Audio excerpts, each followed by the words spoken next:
नमस्कार दोस्तों, मैं हूं सुप्रतिम बैनर्जी। एक रोज पहले मैं हाजिर नहीं हुआ था और उसकी वजह यह थी कि मैं एक दिन के लिए छुट्टी पर था। तो मुझे उम्मीद है कि आप लोगों की तरफ से हाजिरी माफी मुझे मिलेगी। अब आइए आज की कहानी, आज के वाकये की शुरुआत करते हैं। वो मामले जो बहुत संगीन हो, लेकिन जिन मामलों में क्लू के नाम पर पुलिस के या इन्वेस्टिगेटिव एजेंसी के हाथ बिल्कुल खाली हों, जब उन मामलों को कोई एजेंसी सुलझा लेती है, किसी राज्य की पुलिस क्रैक कर लेती है, तो उन पुलिस ऑफिसर्स को किस तरह का जॉब सेटिस्फैक्शन मिलता होगा, इसका अंदाजा आज की कहानी को सुनने के बाद आपको लगेगा। यह घटना साल 2012 की है, यानी काफी पुरानी बात है, और तारीख है 2 मार्च की। जगह है मुंबई। साउथ मुंबई में एक जगह है जिसका नाम है मस्जिद एरिया। इस मस्जिद एरिया में एक बिल्डिंग है, आयश आदम बिल्डिंग इस इमारत का नाम है, और इस बिल्डिंग में कई सारे फ्लैट्स जो है वो बने हुए हैं। और इन्हीं में से एक फ्लैट नंबर 9 से 2 मार्च 2012 को काफी तेज बदबू आ रही थी, फाउल स्मेल आ रही थी। और जब लोगों को ये तेज बदबू महसूस हुई और उन्होंने देखा कि जिस फ्लैट नंबर 9 से ये बदबू आ रही है, उस फ्लैट का दरवाजा जो है वो बाहर से बंद है, तो लोगों को कुछ शक हुआ, कुछ खटका सा लगा, और लोगों ने बिना वक्त गंवाए लोकल पुलिस को इन्फॉर्म किया और पुलिस की एक टीम वहां मौके पर पहुंची। मौके पर पहुंचने के बाद आसपास के लोगों की मदद से पुलिस ने सबसे पहले फ्लैट में रहने वाले लोगों के बारे में जानकारी जुटाई। तो पता चला कि उस फ्लैट में कोई परिवार तो नहीं रहता था, वो फ्लैट अक्सर बंद रहता था। वो जिस आदमी का था उसकी मृत्यु हो चुकी थी, लेकिन उसके कुछ रिलेटिव्स हैं जो गुजरात में रहते हैं, और वो रिलेटिव्स बीच बीच में इस फ्लैट में आकर ठहरते थे, रुकते थे। तो ये उस फ्लैट से जुड़ी हुई असलियत थी या कहानी थी। और इस वक्त उस फ्लैट में जो है, अब से कुछ रोज पहले, यानी 2 मार्च 2012 की यह घटना है, उससे कुछ ही रोज पहले 2-3 लोग आए थे और रुके भी थे, ऐसा आसपास के लोगों ने पुलिस को बताया। अब जब ये बात पुलिस को समझ में आई कि अच्छा, कुछ रोज पहले ही कुछ लोग इस फ्लैट में आकर रुके थे, तो और अंदर से जब बदबू आ रही है तो जाहिर है कोई अनहोनी हो सकती है या पता नहीं क्या हो। तो खैर, पुलिस जो है आसपास के लोगों की मदद से उस फ्लैट का दरवाजा तोड़ देती है, और तोड़ने के बाद जो शक या जो चिंता आसपास के लोगों के साथ साथ पुलिस के मन में थी, वो बात बिल्कुल सही निकलती है। अंदर एक बुजुर्ग शख्स की लाश मिलती है, 72 साल के अल्लाह रखा इब्राहिम सिद्दीकी लाश। सिद्दीकी नहीं है, सिद्दी, यही सरनेम है। अल्लाह रखा इब्राहिम सिद्दी, इनकी लाश मिलती है। 72 साल के बुजुर्ग इब्राहिम सिद्दी ये गुजरात के ही रहने वाले हैं, बल्कि रहने वाले थे, और अक्सर मुंबई आते थे, और जब भी मुंबई आते थे वो इसी फ्लैट में आकर रुकते थे। ये भी बात आसपास के लोगों से पता चलती है। इब्राहिम सिद्दी के बारे में अब पुलिस जानकारी जुटाने की कोशिश करती है कि आखिर वो एग्जैक्टली कब आए थे, किसके साथ आए थे, पुलिस पता करती है। तो आसपास के लोगों से पूछताछ करने पर पुलिस को पता चलता है कि इब्राहिम सिद्दी जो है 28 फरवरी को बल्कि 28 फरवरी को एक नौजवान लड़के के साथ इस फ्लैट में आए थे, लेकिन इसके बाद ये फ्लैट बंद करके वो दोनों कहीं चले गए थे। किसी ने उनको जाते हुए नहीं देखा, हां आते हुए जरूर देखा, और फ्लैट में अब ताला लगा हुआ था। तो अब फ्लैट में ताला लगा हुआ था, एक शख्स की लाश मिल गई, दूसरा जो शख्स है अल्लाह रखा इब्राहिम सिद्दी के साथ आने वाला, वो शख्स गायब है। तो जाहिर है वो शख्स जो है सबसे ज्यादा प्राइम सस्पेक्ट है और वही शक के घेरे में है। लेकिन उसके बारे में जब पुलिस वाले उस फ्लैट में रहने वाले पड़ोसियों से पूछताछ करते हैं तो वो कुछ भी नहीं बता पाते। वो इतना जरूर बताते हैं कि हाँ, उन्होंने एक यंग लड़के को बुजुर्ग अल्लाह रखा इब्राहिम सिद्दी के साथ देखा तो था, लेकिन वो यंग लड़का कौन है, इस वक्त कहां है, कहां चला गया, इसके बारे में वो कुछ भी नहीं जानते हैं। तो एक तरह से पुलिस के पास उस लड़के के बारे में जानकारी थी भी और नहीं भी, क्योंकि इंफॉर्मेशन के नाम पर सिर्फ इतनी ही जानकारी थी कि एक लड़का साथ में था, वो लड़का कौन था ये नहीं पता था। बहरहाल अब पुलिस ने उस पूरे मकान की बहुत बारीकी से तलाशी ली। तलाशी लेने के बाद पुलिस ने देखा कि उस मकान से कुछ कीमती, कुछ वैल्यूएबल चीजें जो है वो गायब हैं, और साथ ही अल्लाह रखा इब्राहिम सिद्दी जिनकी लाश अंदर पड़ी हुई थी, उनका मोबाइल फोन भी गायब है। इससे पहले कि इस कहानी में और आगे बढ़ी, लाश के बारे में सबसे पहले आपको बताऊं। लाश जाहिर सी बात है कई रोज पुरानी थी, तभी वो सड़ रही थी और उससे बदबू भी आसपास के लोगों को आ रही थी।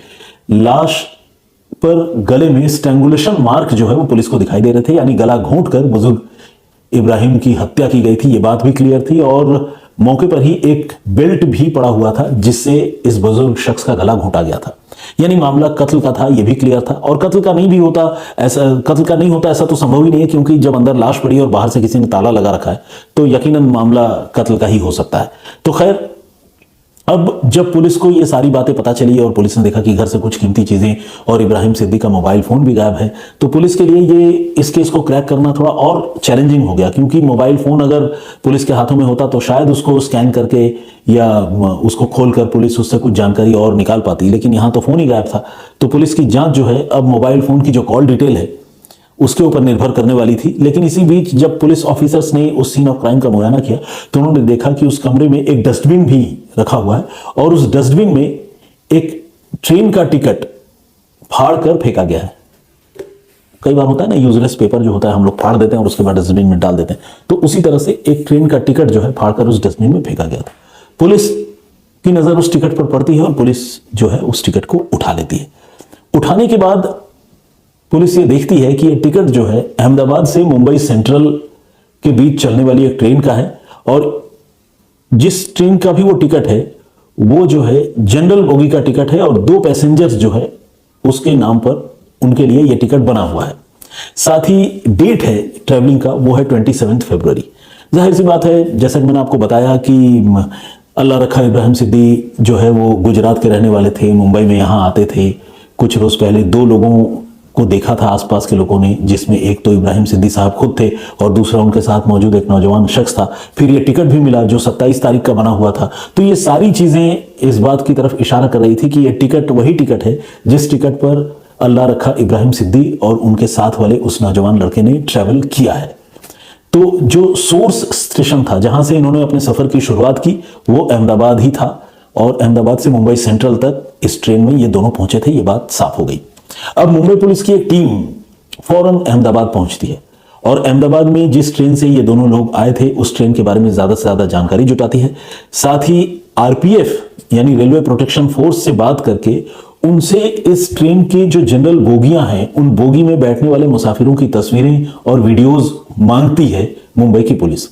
अब आप सोचेंगे कि जनरल बोगी में ट्रेवल करने वाले सैकड़ों लोग होते हैं, हर रोज वो गाड़ी आती है, तो क्या सैकड़ों लोगों की तस्वीरें आरपीएफ वाले शूट करते हैं, बनाते हैं, वीडियोस बनाते हैं? तो इसका जवाब हाँ में है। हर रोज भले ना हो लेकिन अक्सर आरपीएफ वाले जनरल बोगी में ट्रैवल करने वाले लोगों की तस्वीरें और वीडियोस बनाया करते थे। और उसके पीछे की जो वजह थी वो ये थी कि कहीं ट्रेन के टिकटों की ब्लैक मार्केटिंग करने वाले लोग किसी तरह ट्रैवलिंग के काम में तो नहीं लगे हैं, पैसेंजर्स को गलत तरीके से ठगने या लूटने की कोशिश तो नहीं कर रहे हैं। और जनरल बोगी में जो पैसेंजर्स होते हैं उनको सॉफ्ट टारगेट बनाया करते हैं जो भी ट्रेन टिकट के ब्रोकर होते हैं। तो इसीलिए आरपीएफ अहमदाबाद जो है अक्सर वहां वीडियो शूट भी करती थी और स्टिल फोटोग्राफ्स भी लेती थी। तो इसीलिए मुंबई की पुलिस ने आरपीएफ वालों से कांटेक्ट किया और कहा कि वो प्लीज ये चेक करके बताएं कि 27 तारीख को जब ये पर्टिकुलर ट्रेन अहमदाबाद से चली थी उस वक्त जनरल बोगी में कौन कौन से पैसेंजर्स थे। तो आरपीएफ के पास जो तस्वीरों का पूरा एक आप समझ लीजिए कि एल्बम सा था या जो वीडियो क्लिप्स थे, आरपीएफ ने वो चीजें शेयर की मुंबई पुलिस के साथ और मुंबई पुलिस जो है साथ बैठकर उन तस्वीरों को बारीकी से देखने लगी। इस बीच ये जो अल्लाह रखा इब्राहिम सिद्दीकी हैं, इनके एक रिश्तेदार के बारे में भी पुलिस ने जानकारी जुटा ली थी और वो रिश्तेदार भी पुलिस की टीम के साथ, मुंबई पुलिस की टीम के साथ अहमदाबाद में आरपीएफ के दफ्तर में बैठकर उन तस्वीरों को देख रहा था, स्कैन कर रहा था, ताकि अल्लाह रखा इब्राहिम सिद्दीकी की पहचान कर पाए। तो जब पुलिस की टीम इन तस्वीरों को देख रही थी तो उनकी नजर वाकई इन बुजुर्ग शख्स पर पड़ी जो 27 तारीख को अहमदाबाद से जनरल बोगी में सवार हो रहे थे, यानी अल्लाह रखा इब्राहिम सिद्दीकी। इनकी तस्वीर जो है वो आरपीएफ के पास मौजूद थी और वो जनरल बोगी में चढ़ते हुए दिख भी रहे थे। और एक और लड़का भी जो एज कंपेयर टू अल्लाह रखा इब्राहिम काफी यंग था, वो लड़का भी इनके साथ उस ट्रेन में बोर्ड करता हुआ, उस ट्रेन की बोगी में चढ़ता हुआ दिख रहा था। तो ये क्लियर फोटोग्राफ जो है वो आरपीएफ वालों ने खींची थी और वो दिख रहा था, लेकिन क्लियर मतलब इतना क्लियर नहीं कि बहुत आराम से पहचान लिया जाए। आपको पता है काफी भीड़ होती है जनरल बोगी में। अल्लाह रखा इब्राहिम सिद्दीकी को उनके रिलेटिव ने तो पहचान लिया, साथ में जो लड़का था उसको भी देखकर पुलिस वालों ने और रिश्तेदार ने आइडेंटिफाई कर लिया कि हाँ यही वो लड़का है। लेकिन वो लड़का कौन है उसका चेहरा जो है वो पहचान पाना मुश्किल हो रहा था। यानी जिन बुजुर्ग की मौत हो गई उनकी पहचान एस्टेब्लिश हो रही थी, उनके साथ वाले लड़के को पुलिस देख भी पा रही थी, रिश्तेदार भी देख पा रहे थे, लेकिन पहचान नहीं पा रहे थे कि यह लड़का कौन है। अब पुलिस ने कुछ सीसीटीवी कैमरों की मदद ली और यह कोशिश की कि सीसीटीवी कैमरों में अगर उस लड़के की तस्वीर साफ साफ दिखाई दे तो उनका काम बन जाए। तो पुलिस ने जब सीसीटीवी कैमरों के फुटेज को स्कैन किया तो वहां भी वही बात नजर आई। दोनों पुलिस को रेलवे प्लेटफॉर्म पर उस ट्रेन की बोगी के आसपास नजर आए, उनकी तस्वीरें नजर आई, लेकिन जो दूसरा नौजवान था उसकी पहचान नहीं हो पा रही थी क्योंकि उसके चेहरे की साफ साफ तस्वीर जो है नहीं थी। अब जैसा कि मैंने आपको बताया कि एक रिश्तेदार पुलिस के पास था, जो रिश्तेदार इस मामले में पुलिस को तफ्तीश करने में मदद कर रहा था। उस रिश्तेदार ने अल्लाह रखा इब्राहिम सिद्दी के बारे में यह जानकारी दी कि वो बेसिकली गुजरात के विरमगाम टाउन के रहने वाले हैं और उस विरमगाम टाउन के पास ही एक और गांव है जिसका नाम है मंडल। तो मंडल गांव से उनका वास्ता है, उनका ताल्लुक है। यह जानकारी जब पुलिस को मिली तो पुलिस की एक टीम पहुंची पहले विरमगाम। मुंबई पुलिस की टीम अहमदाबाद में थी, वहां से गई विरमगाम और विरमगाम से गई मंडल गांव। वहां इब्राहिम सिद्दी के बारे में पुलिस ने जानकारी जुटाने की शुरुआत की और जब जानकारी जुटाना पुलिस ने शुरू किया तो पता चला कि ये इब्राहिम सिद्दी जो है वो काफी गरीब थे और अक्सर आसपास के लोगों से, गांव वालों से वो रुपए उधार मांगा करते थे। कुछ लोगों को वो रुपए वापस भी दे दिया करते थे और कुछ लोगों के पैसे उन पर बकाया भी थे। यानी अल्लाह रखा इब्राहिम सिद्दी जो 72 साल के शख्स थे जिनकी हत्या हो गई, उनकी आर्थिक स्थिति कोई बहुत अच्छी नहीं थी। इसी गांव में जाने के बाद पुलिस ने इब्राहिम सिद्दी की मौत के बारे में तो खैर गांव के लोगों को बताया ही, घर वालों को भी बताया, लेकिन साथ ही पुलिस ने यह भी पता करने की कोशिश की कि उनके साथ कौन नौजवान लड़का जो है वो ट्रैवल करके मुंबई जा सकता है, वो कौन हो सकता है जो उनको अकंपनी कर रहा था, उनके साथ जा रहा था। तो जब ये सवाल पुलिस ने वहां के लोगों से पूछा तो वहां के लोगों ने बताया कि हनीफ दीवान नाम का एक लड़का जो टायरों का काम करता है वो अक्सर इन बुजुर्ग अल्लाह रखा इब्राहिम साहब के साथ जो है वो रहा करता है। तो हो सकता है कि वही मुंबई भी गया हो। चूंकि पुलिस के पास ब्लर्ड ही सही कुछ सीसीटीवी फुटेज और आरपीएफ की खींची गई तस्वीरें मौजूद थी, तो पुलिस ने वो तस्वीरें जो है मंडल गांव के लोगों को दिखाई और मंडल गांव के लोगों ने देखते ही पहचान लिया कि अरे ये हनीफ ही है। चेहरा बेशक साफ नहीं दिख रहा था, लेकिन बॉडी लैंग्वेज से, डील डॉल से, चलने के अंदाज से लोगों को पता चल जाता है। जब लोग किसी को पहचानते हैं तो उसको आइडेंटिफाई करना इतना मुश्किल नहीं होता। तो गांव के लोगों ने तो उस ब्लर्ड तस्वीर को देखकर भी आसानी से पहचान लिया कि ये हनीफी है जो अल्लाह रखा साहब के साथ नजर आ रहा है। यानी एक बात अब क्लियर हो गया कि हनीफ जो टायरों का बिजनेस करता था वो इन बुजुर्ग के साथ मुंबई गया था।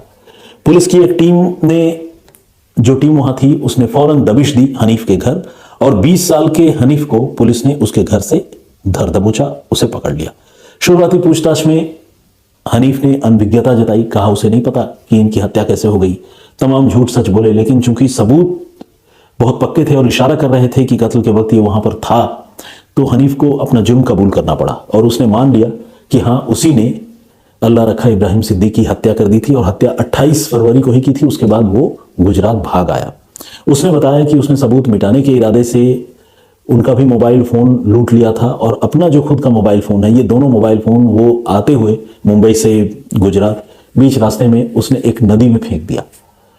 इसके साथ ही उस फ्लैट में जो भी कीमती चीजें थी या अल्लाह रखा इब्राहिम के पास जो भी रुपए पैसे थे वो पैसे भी उसने लूट लिए थे। अब पुलिस ने कहा कि क्या लूटपाट के लिए ही उन्होंने एक बुजुर्ग शख्स की हत्या कर दी और वो भी एक ऐसे शख्स की जिसके साथ वो हमेशा रहा करता था। तो हनीफ ने इसके पीछे एक और कहानी सुनाई और वो कहानी जो है वो लूटपाट वाली कहानी नहीं है, बिल्कुल ही एक अलग कहानी है। जैसा कि मैंने आपको बताया कि हनीफ और अल्लाह रखा के एज में बेशक काफी गैप था, लेकिन दोनों में दोस्ती थी और दोनों में अक्सर बातें हुआ करती थी। और अल्लाह रखा इब्राहिम के पास जो है रुपए पैसों की तंगी भी होती थी, वो अक्सर रुपए मांगा करते थे। इस बीच हुआ ये जो हनीफ नाम का नौजवान लड़का है 20 साल का, इसने एक बार क्रिकेट के एक मैच में सट्टेबाजी की और उसे कुछ पैसों का नुकसान भी हो गया। बातों बातों में हनीफ ने ये बात अपने साथी बुजुर्गवार अल्लाह रखा साहब को बताई। अल्लाह रखा साहब को मानो बैठे बिठाए एक मुद्दा मिल गया। उन्होंने ये कहा कि उसे 10,000 रुपए की सख्त जरूरत है, बेशक उधार ही सही, हनीफ ये 10,000 रुपए उसे अभी तुरंत लाकर दे और अगर उसने 10,000 रुपए उनको नहीं दिए तो ये जो सट्टेबाजी करके उसने अपने पैसे लुटाए हैं और गंवाए हैं, इसके बारे में वो हनीफ के पिता से शिकायत कर देंगे। यानी उसने कहा अल्लाह रखा सिद्दी ने कि अगर तुमने मुझे 10,000 रुपए अभी नहीं दिए तो तुम्हारे पापा से मैं बता दूंगा कि तुमने क्रिकेट में सट्टेबाजी करके रुपए गंवाए हैं।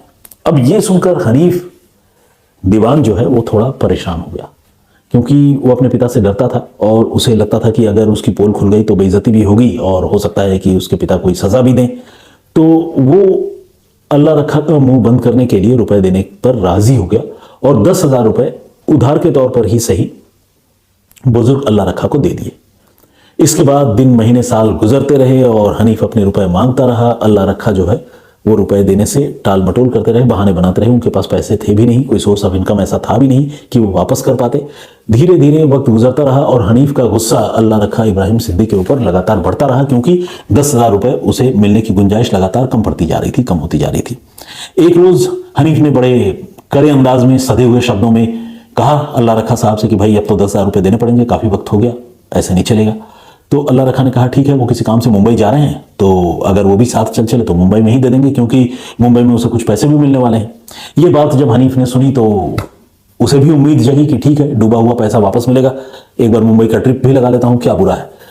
इसी प्लान के तहत हनीफ और अल्लाह रखा ये दोनों ट्रेन में सवार हुए, जनरल बोगी का टिकट लिया और चले गए मुंबई।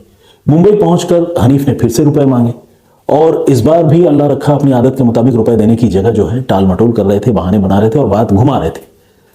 इससे हनीफ को अचानक काफी गुस्सा आ गया और 28 फरवरी की रात को कमरे में रखे बेल्ट से उसने गुस्से में आकर बुजुर्ग अल्लाह रखा का गला घोंट दिया और गला घोंटने के बाद उनके कमरे में जो कुछ भी कीमती चीजें थी उस फ्लैट में और साथ ही रुपए पैसे जो अल्लाह रखा इब्राहिम की जेब में थे वो सारे उसने निकाल लिए, लूट लिए और फिर उनका मोबाइल फोन भी ले लिया और वहां से रफू चक्कर हो गया। जाते जाते फ्लैट में बाहर से ताला लगा गया ताकि लोगों को पता ही ना चले कि फ्लैट में कौन आया था, कौन गया, अंदर क्या है क्या नहीं है।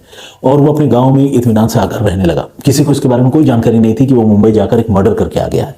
लेकिन जैसा कि मैंने आपको बताया, पुलिस ने फटे ट्रेन के टिकट से इस मामले की तफ्तीश शुरू की और पीछा करती हुई मंडल गांव तक पहुंची और मंडल गांव में आकर हनीफ के बारे में जानकारी जुटाई और फाइनली उसे गिरफ्तार भी कर लिया। और अब तो हनीफ पुलिस की गिरफ्त में आने के बाद कत्ल की बात भी कबूल चुका था और यह भी बता चुका था कि किस तरह सिर्फ 10,000 रुपए के लिए उसने एक बुजुर्ग शख्स की हत्या कर दी। तो ये थी पूरी कहानी।